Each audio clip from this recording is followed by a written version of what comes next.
Hey Nelson, Good evening. how you doing? I'm doing pretty good. You? I'm a little tired, but I'm good. And Okay. I've had way too many debates recently. But I saw you post this, and I was just like, all right, we got to do this. We've been Okay. Yeah, I about was time. I was gonna do it saying anytime this week, but you wanted to do it tonight, so that's fine. Yeah, because I kind of want to get all my debates out of the way. I have one tournament debate tomorrow, and then I wanted to take a break from debates for a little while. Okay.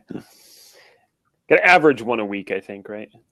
Every two I weeks. used to, but I have done. This is tomorrow's will be I think my sixth in the last 5 days, so Mm. way too many. I think the RD has to do one every 2 weeks. Yeah, So I'm trying to that's get one possible, one a actually. week. It's just that people accepted my RD challenges, and then I was like, oh man, I have to schedule these. Yeah. Well, usually if you try to schedule, they sometimes they'll reply, and then the replies stop after like 2 days. So you can string them along a little bit, and then they go away. Um, all right, so I guess we could get into this. Yeah. So we were having a long typing discussion on this, and so I watched a couple of your debates, the one on rights and the one on truth. Right, so you and Siegfried had one last night. Oh yeah, both of those. Neither of them are really debates. We were just both of them. I Well, agree that with. was a discussion, yeah, Yeah. yeah. So, and actually, I thought you kind of basically agreed with what I'm saying here in those debates. I mean, you have the one that there is no absolute truth cannot be known, at least, right? I don't know if you even believe it exists. I think it's quite possible that it exists. I don't know, I don't really want to make a stance on if it exists or not because I can't know that one way or the other. But it's possible that it does. But you make a lot of absolute truth statements. No, I make truth statements as We opposed to say, absolute truth statements. well, what is what? So I realize there is a difference between something being true and there being an absolute truth. Right.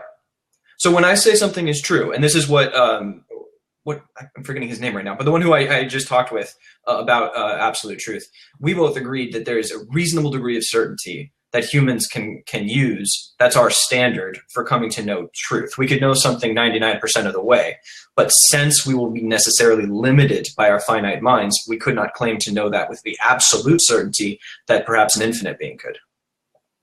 So would you at least say that an absolute truth does exist that we are just something that's true, or is that absolutely true?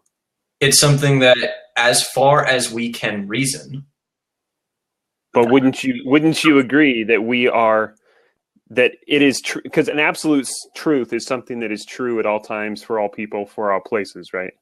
And could you agree on that statement? this is you always come back to this, or not you. I mean, just in general, this is where the question always comes back to. We are limited to the rules of this universe, but the rules of this universe could be fooling us. It is entirely possible that we actually are infinite beings, and we just Okay. don't know that. These are the things. I don't think any of these are true, but they're possibility. So we can't say absolute truth on these things. The only person who could answer, the only being who could answer these questions would be an infinite one. So a god. So what gives you the ability to make any statements at all then about truth? I can come as close as my rationality can take me. So you Anything. cannot say that your view is correct on anything. I cannot say that I am absolutely 100% to the point of absolute truth certain. Is I don't think any is human can, other than the fact that that an I'm before I am. is that an absolute truth? That there might or might not be absolute truth. I don't think it's We're an just like absolute. running around saying truth statements. I mean, we're making truth statements. Um, I you don't. I don't think it's an absolute truth. Me saying that, I think that I can prove that to 99% certainty, 99.99999 whatever percent certainty. But unless I was God, I would not be able to know exactly what absolute truth is, and you couldn't either. well, I can say absolute truth exists How? from my worldview. From your worldview. Okay, so that's... So I'm not saying that. So again, what a lot of the arguments we're getting into are worldview arguments. That is, that if your worldview, and so actually listening to your debate, you guys talked about rights, right? Libertarians. So I mean, I basically agree with your viewpoint, your both your views from the atheist worldview. That is, that there really is no rights. I mean, what's the difference between a man and a tiger? Just rationality. Well, you're saying rationality exists. You're not really sure, though.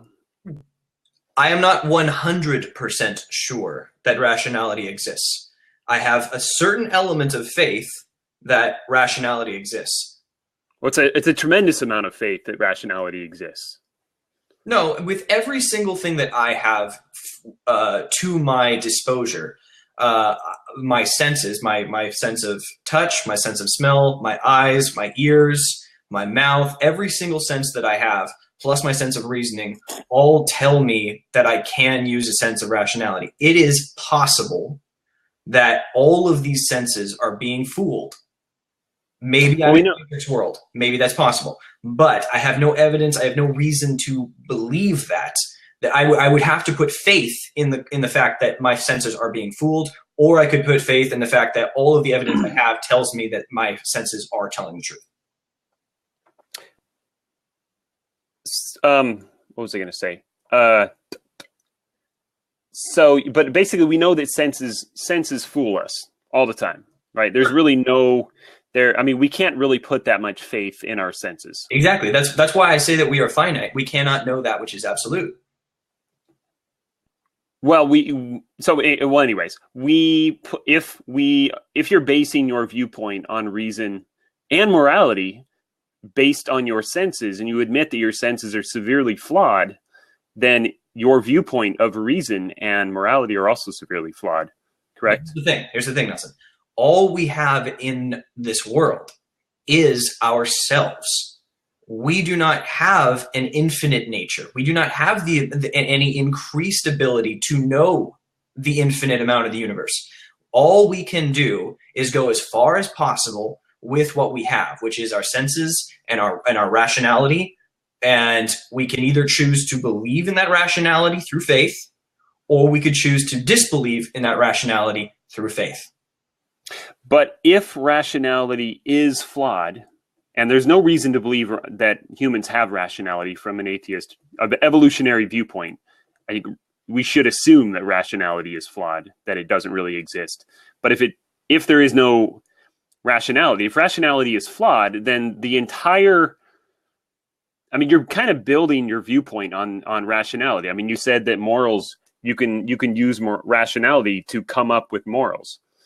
But rationality, there's no reason to believe that rationality exists. Because if you're looking at everything and you're looking at using logic and rationality to build as a foundation for everything else, and it's flawed, then everything falls apart, right? You build your foundation on balsa wood. Everything as far as absolute truth falls apart. Yes. Well, even everything you believe. No, everything I believe is not wrong because there's no necessary proof of my mind working. But it's not necessarily wrong, but I'm saying there's no reason to believe it's true. There's no reason to believe it is absolutely true. But there is every reason to believe that as far as my mind can ration, as far as I can reason, these would be the things that do come out to the answers. That's why we have debates in the first place, is to go as far as we can through our powers of rationality to find the answers. But we have to believe that there's no difference between the two of us on this. Unless you'd like to make a stance, what is the difference in what you're proposing? So the theistic worldview, and I'm standing here because I'm having hamstring issues for a long time, but in case that it's kind of weird. So the difference here is that the theistic viewpoint is there is an infinite God, a transcendent being, mm-hmm. and he creates everything, and he created man in his image, and therefore God is, and we say that God not only has attributes, but is attributes. So God is love, God is truth, God is reason and logic. And he was able to transport to put these same attributes into man. And then we talk about the fall. And so, human reason, it's in and of itself is perfect because it came from a perfect, infinite God. Now, man is flawed, and so we use it imperfectly. But that's not to say that reason itself has any flaws. And so we could talk about the reason, and that's why we would disagree on this, right? Well, we would say the reason is perfect, but one of us, and maybe both of us, is using it imperfectly. If I don't think reason is perfect at all, not in the slightest. Right, but again, that's your worldview, right? So I would say that yes, from your worldview, you would have no reason to believe that reason really exists, I think. But, so if you think reason is perfect because God is perfect, I actually didn't know you believe this. This is interesting. If reason is perfect, that's interesting. So can we know absolute truth through our reason? Is that what you're saying? It could possibly be known, but again, man is flawed, right? So we talk about the fall, and man is not perfect. You have sin comes in and corrupts, and that's why we have, you could just look at different people having different levels of intelligence and different abilities to use reason, right? We can even learn reason. Where did somebody invent reason? Or I think reason is something that was discovered and taught down through time, and people discover different aspects of reason. But reason itself is there. And this is where we can actually talk about rights as well. I think rights are there, whether or not, like if you're out in the woods all alone, do you have rights? Yes. It doesn't mean that it's like, you're carrying a gun around in the woods, right? You're not using it, you're just carrying it. You have no reason to have it until a bear comes along, and then you can use it, right? So you have the certain rights. You have the right of life, and until someone comes along, it's not really in action. Doesn't mean it's not there, right? So reason is there. Whether or not humans use it perfectly is another story. So let's say that we live in a world where there is a God. I will just for the sake of the pursuit of it, I will assume right now that there is a God. Okay, so he's created us with perfect reason. So through perfect reason, actually, I'll just ask you a question on this: is Christianity rational? Christianity, yes.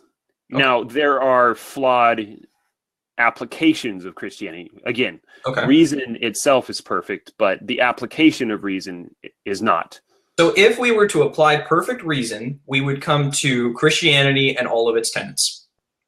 Well, again, I would say reason is a tool, right? Yeah.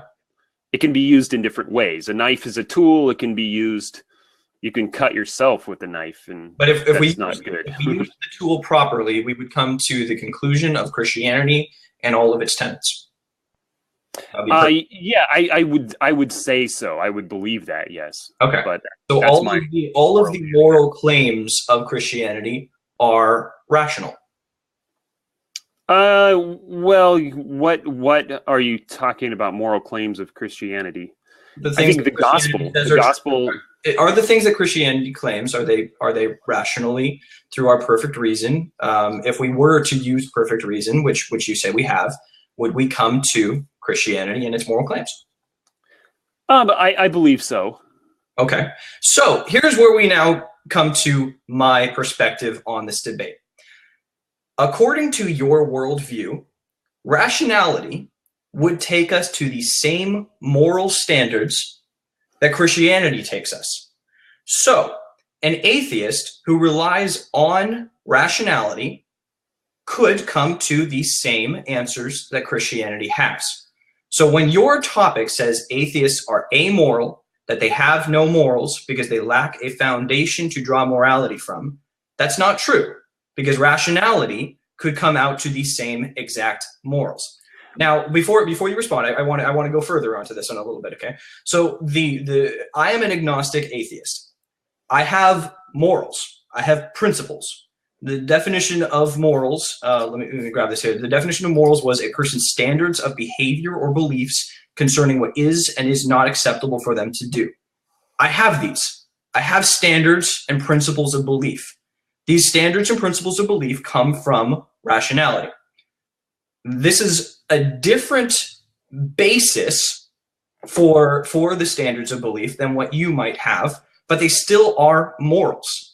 They do have a foundation to draw morality from, in the same way that, according to you, we could use rationality to come to Christian morals. I use rationality to come to my morals. They are the same thing, except you might believe yours is protected and benefited by faith and by God himself.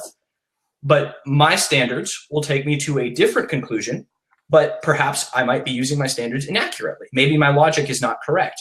If I was to use my logic correctly, I would come to the same morals as you. So according to your worldview. Well, so as I said in my debate, is I'm not saying that atheists are immoral people, right? I'm saying that philosophically they are amoral. That is, they have no moral foundation to base moral claims on. But like I said in my comment to you, there is no moral lawgiver. Like laws are prescriptive. They require a lawgiver. Moral laws are prescriptive laws requiring a moral lawgiver. Now, there has to be a moral lawgiver. Now, I think most atheists would probably say that, and in fact, Siegfried himself, he believes this, right? Man is the moral lawgiver for himself.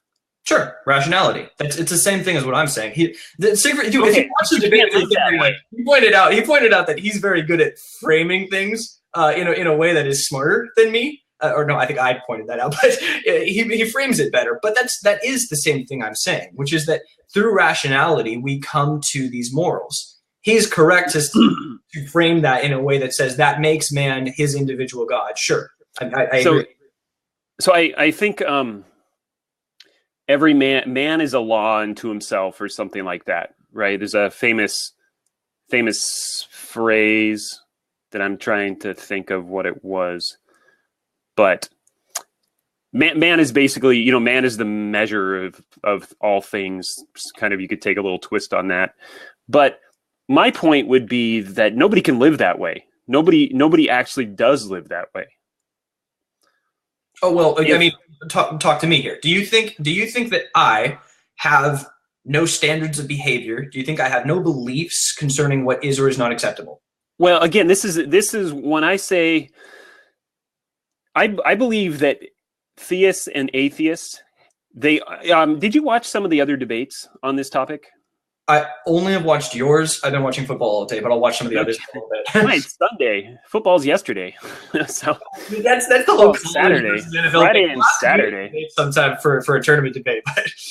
But so I watched Lewis of Lyme, right? Your buddy. Yeah. Well, I barely know him. I know Michael more than I know him, but yeah. Okay. So him and me, I think, stuck to the actual phrase more.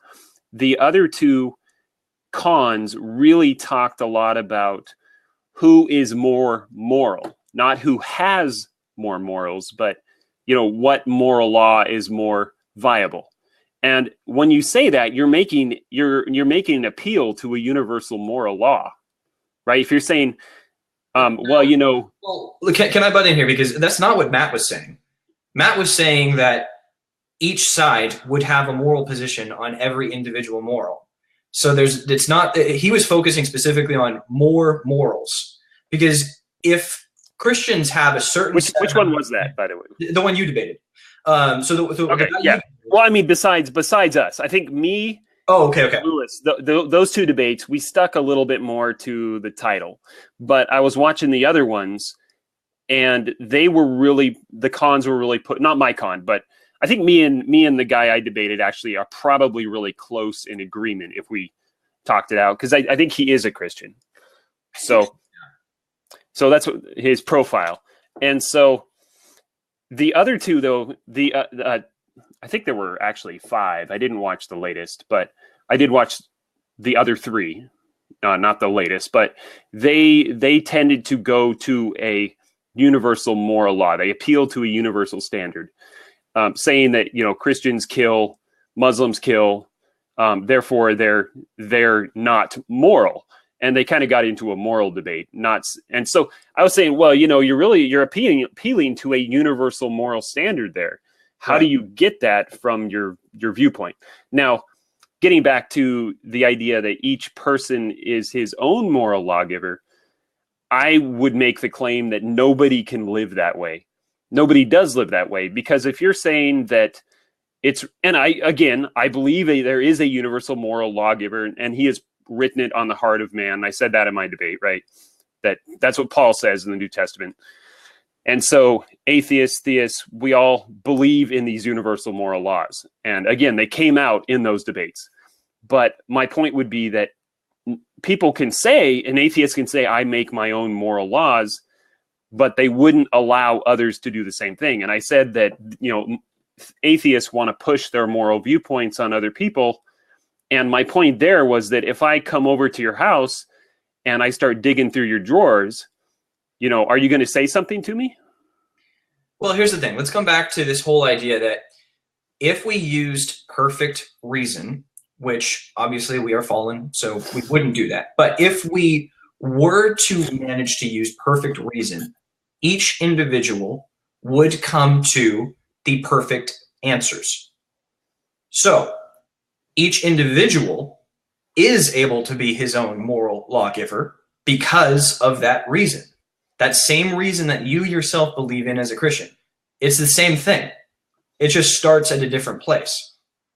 Well, again, nobody can my point that when I say that nobody can live that way is that you say that theft is wrong. I say your property is my property. I don't know. There was a new article that came out, Property is Theft. I don't know if you saw that article. Right?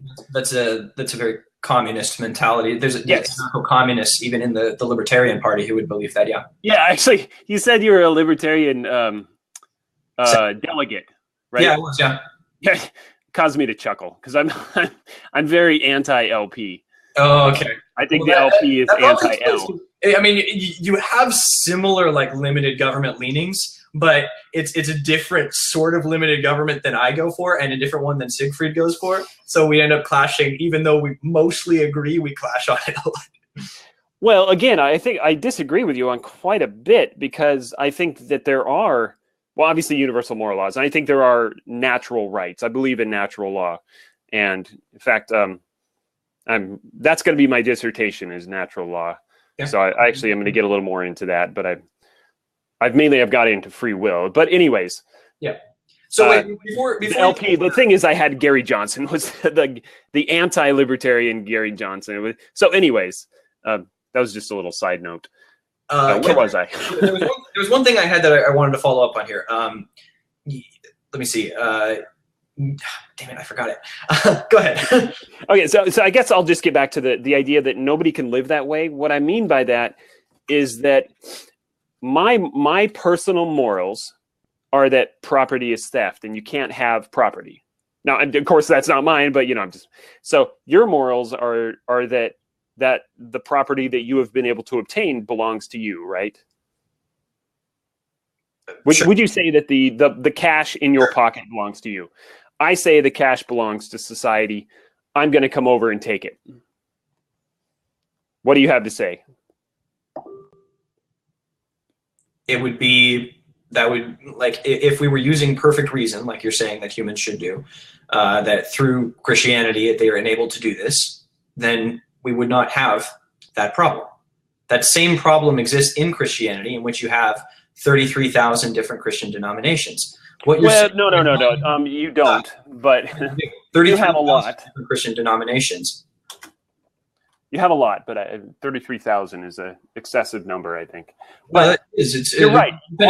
Whatever. I mean, there's a lot of them. You're right that Christians are kind of all over the place in the denominations, right? So you can talk about there's a acting lesbian Methodist, right, violating the very basic Christian principles. Which is for the exact same reason that even in an atheist society, you'd have the exact same thing. Because what you're proposing is what I'm proposing. Yeah, but again, I'm saying my point was that they're not using human reason very well, and they're not even reading the Bible that they base it on. But that's what I'm saying. That's my answer to your criticism of if you came into my home and said you could do this, the answer would be the same exact answer you have on Christianity, which is you weren't using reason very well. But you said that every man was a moral law giver unto themselves. My moral law says what makes your moral law more valid than mine? If we were to obtain, you said we don't have any rights. If we were to obtain full rationality, according to your worldview, we would not have that issue. But it doesn't really exist. I mean, you don't even know if it exists in your worldview. Yeah. So how can you make a claim that if we were to find that absolute truth of pure rationality, that we would go anywhere? My worldview is not. Oh, sorry. Go ahead. Well, I'm just saying that every individual, if they have the ability to make their own morals, then what right does one person have to tell another person what they ought and ought not do? My worldview is not that one side can access absolute truth. My worldview is that each side can access the most potential rationality that we have. If we were to reach, the further we go in rationality, the more answers we can come to as far as the human mind can get. That is essentially a language that all humans can access. Okay, but again, I mean, if just back to the idea of if every individual can make, you're saying that there is an absolute, not absolute moral right. Okay, so there is no, it's just relative. It's not, well, yeah, to a certain extent it would be relative. There are certain things that would be practically better. Ultimately, there are multiple different ways that humans use rationality. For instance, you could point to objectivism, individualism, humanism, consequentialism, utilitarianism. All of these are moral foundations. None of them are going to claim that their morals are absolute morality, that these are conclusive absolute truth. But what they do claim is that they set forward certain principles for what would be better for humans to consider right or wrong. Okay, you said better. Based on the effects that will be had on humans and on society as a whole. So it's not that we're claiming that these principles are absolute truth, just that their practical effects are more positive. Well, you did say better. Yes.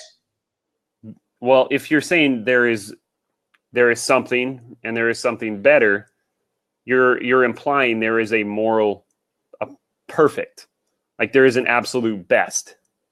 Again, this is where we come back to the thing. There may be an absolute best. But you're making a statement that says there is a best, an absolute best. If there is something, and then there is something better, and we are trying to get better and better and better, we're trying to get to some point, or at least towards some point at which the absolute best, right?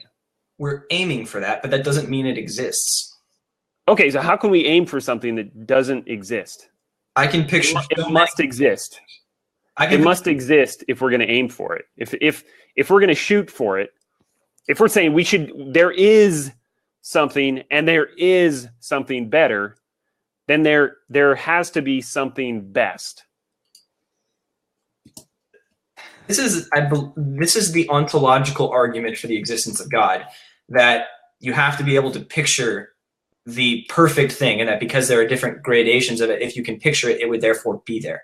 The problem is, the response to this has always been that if you can picture a perfect island, that there are different levels of goodness in different islands. Just because you can picture the perfect island doesn't mean that perfect island exists. It has to exist somewhere. There's a possibility that it exists, but it doesn't actually exist in the physical realm. It is possible that in some aspect it would exist, but just because we can picture something doesn't bring it into existence. In the same way that I can picture the perfect woman who is my girlfriend, and that doesn't mean she exists. Well, she might be there. It doesn't make her your girlfriend, though. But if you're going to picture the perfect woman, now you're talking about action. She is my girlfriend. Okay, sure. But I can picture the perfect woman, but that doesn't mean just because I can picture her in my head doesn't mean she necessarily exists. I can picture the concept of a God. I can picture the concept of perfection, but that doesn't mean that I myself can access it or know that it exists. Well, the idea has to be there somewhere. And again, I'm just saying that if there's an A and there's a B, and B is better than A, there must be a C that is better than B, and on and on and on. And we're just, at least we're saying that there is a best possible, like not Sagan, but one of the very famous atheist philosophers talks about use the it just is, the universe just is, and he's talking about we need to make a better world, but actually they're all saying we need to make a better world, right? Everyone is saying make the world better. Yeah. So they're implying that there is something better. And then there is something better than what we get tomorrow. And then we keep working and we'll have something better than that. Now they're using their own moral standards to what better is, subjective viewpoints, but they are still saying that there is a best because they're trying to get to that level. They're trying to get to that level, right? They're implying that. They're trying to get to that level. But and they believe it. They believe that it exists. But they do believe it exists. I could believe that my perfect woman exists. I could believe the perfect island exists. That doesn't make it exist. So okay, so let's come back. Let's come back to it. Still, in theory, it does. Then still, in their own theory, they believe that there is an ultimate best. In theory. Okay. Yeah, theory is different than reality. That's what. Okay, but it's still because we are finite. But still within their viewpoint, their worldview, how can there possibly be a best? Because there really is nothing better. Because how does that even exist under that viewpoint? As fiction. But how does that concept even exist? That there is a best? Not that there maybe you could say, okay, there may not actually be that best, but we're trying to get to what I conceive as the best possible world, right? Yes. Maybe that world doesn't actually exist, right? But I still believe there is a theoretical universal standard. Okay. So here's the thing. You're just saying this as something that you believe. And this is where we come back to the whole thing that what you believe is limited by your own finite nature. This is the same limitation that I myself am going to have. This is why when you claim that Christians have these moral foundations, it is still limited by the fact that it's just something you believe, as opposed to someone else who could believe something differently. That it ultimately comes back to that. So we don't actually have an So you're saying that I believe this, you believe that. Sure. Which of us is right? Well, the difference between the two of us here is that I'm not claiming to believe something which is unproven. You are claiming that you can simply believe it and that makes it true. Because you believe it in theory, that makes it true. That's the difference. Well, I'm saying that under my worldview, it's perfectly reasonable to say that there are universal standards, right? I mean, it fits perfectly within my worldview of there being a transcendental being. This is the C.S. Lewis argument, right? That if there is an evil, there is a good, there is a moral law, there is a moral lawgiver. That moral lawgiver has to be a transcendental being that exists outside of this world because he has to prescribe it on this world. It's like you get a prescription for a massage or something from your doctor, right? He has the authority to do that. So it's just from my worldview, there is that. And I think the world represents or reflects that worldview very well in that, again, people that claim there is no universal moral standard appeal to universal moral standards. And what I'm saying here is that if there is no transcendental being, then there's no foundation to draw upon at least a universal moral standard. Now, if you want to, again, go back to each individual creates morals for themselves, but then they want to impose their morals on other people. Not necessarily. Yes, because again, if I come to your house and I take your property, you are going to declare that I have violated your moral standards. And I say, well, they're not my moral standards, so why do I care? So when someone uses rationality as a basis for their morality, it is not that every specific individual is going to come to different conclusions. It's that the foundation starts inside, and based on what we observe from the outside world, we see the practical effects of our actions. We see what this has on others. So if I was to walk into your house and take your things, I would expect that this would make your life worse. In the same way that if you came into my house and took my things, I would expect that this would take my life worse. These are observable effects. This is why society as a whole can come to standards of things that it would be practically better for them to enforce. For instance, we all know that if killing is acceptable, the quality of our life will go down. These are things that we start from inside of us, and then when we observe how they affect those outside of us, we are able to make those sorts of standards. So it is simply, it begins with the individual and then goes out. It is a rationality which creates a system of morality. It is not a system of morality that will claim to be objectively absolute morality or absolute truth. Your system may claim to be that because you're claiming the objective lawgiver and everything. But the question of this resolution is, do atheists have no morals because they lack a foundation to draw morality from? And the answer is, atheists do have a foundation to draw morality from. It's just a different foundation which can lead to different results. This is why atheists have specific morals. They have principles. They have standards. This is why I have debates, because I believe in these moral principles. I don't need a God to tell me that rape is bad in order to come to the conclusion that rape is bad. For some people, it's clearly good, right? For some people, clearly rape is good. Not for me, not for you, but for some people. You would agree with that, correct? They do it. They do it as much as they would say that it's pleasurable. Sure. Okay, so are they wrong? Based on the effects that it has on society as a whole, I would say yes. But what does that have to do with them? You said that each individual can create their own moral standards. Now, I would say that yes. I mean, we can talk about, do we need a government to protect everybody? That's a whole nother argument. But we can see that by agreeing with each other, we get into this mutual beneficial arrangement, and I don't steal from you, you don't steal from me. But there are people out there that know that we're going to act like that, right? And they say, you know what, if I steal from you, you're not going to steal from me. So I should steal from you because it makes my life better. I don't really care what it does to your life. What's that? You have nothing to do with me. You're a stranger. I've never met you before. I know that my life gets better by taking your property. Again, so I have fulfilled my own personal moral standard, and I've made my life better.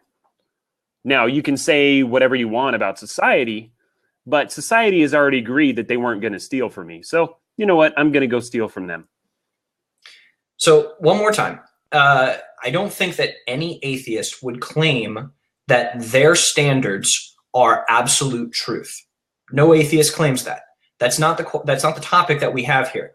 The topic we have here is that atheists have no morals because they have no foundation for those morals. That is false. Atheists do have morals.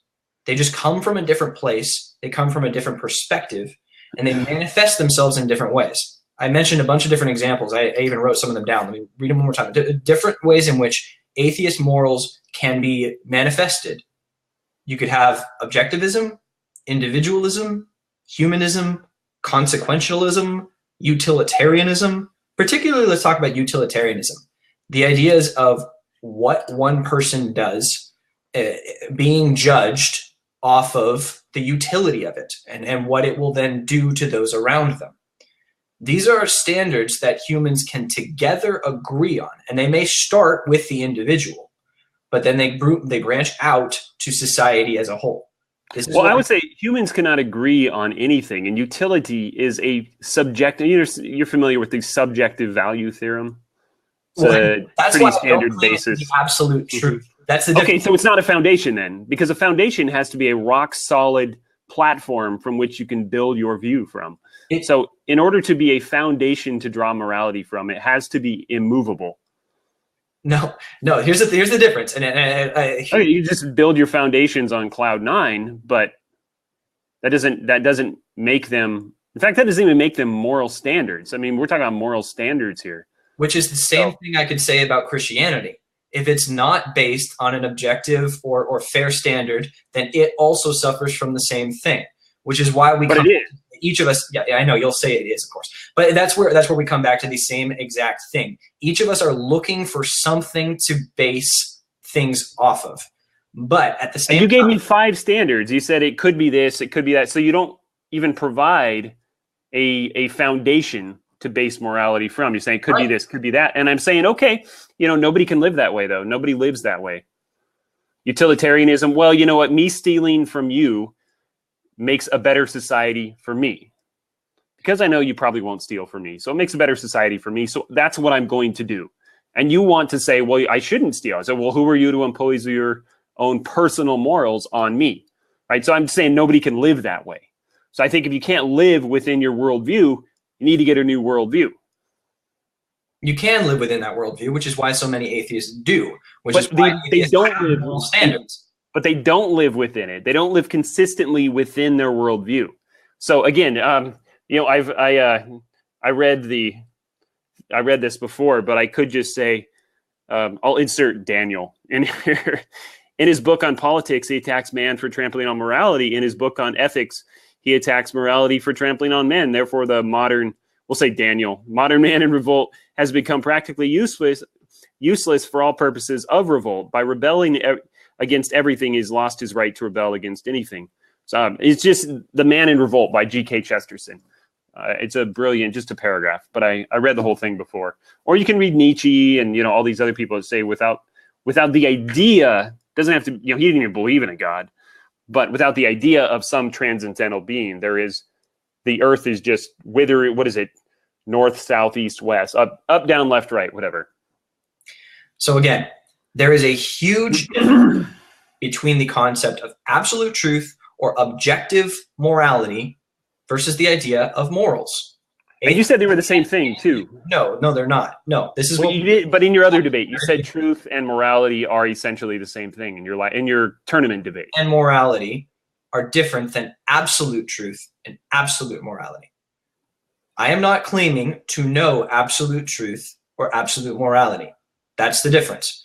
Atheists can have morals and they can have moral foundations, but they will not claim to have absolute truth or absolute morality. This is why you will see atheists having principles on things. They can have moral stances. They can have beliefs. They can have ideas. Each of these things are morals, but they are different morals because their foundation is a different one. You could argue, if you wanted to, that the foundation is not good, and I think you would argue that, and we can have a different discussion about that at a later date if necessary and everything. But for the purposes of this debate, the question is, do atheists have morals? And the answer is yes. And you can look at me, I have morals. Do atheists completely lack a foundation to draw morality from? No, they have foundation. You could draw it from inside. You could do it by looking at the people around you. You could focus on the utilitarianism of the people. You could focus on the individualism of the people. You could focus on objectivism. You could focus on multiple different aspects to form a foundation for morality. You might disagree with that morality, but it still is a foundation. So yes, atheists do have morals. And they can have a foundation to draw morality from, even if you disagree with the actual foundation itself. So again, my claim is that atheists, they do have morals in practice and in principle, but of course that fits perfectly with the Christian worldview. But from the atheistic worldview, atheistic evolution, there are no morals to be had because man and beast I mean, you admitted that there is no real difference between man and beast, right? You said reason, but you didn't know, you couldn't say for sure that reason actually existed. And so one article I read is, dogs go have sex on the corner. Why don't you take your girlfriend out on the corner? We don't see that because we know that there is a universal moral standard. Murder, rape, these are all wrong. And people appeal to this universal moral standard. So anyways, it was great chatting with you, Daniel. And so in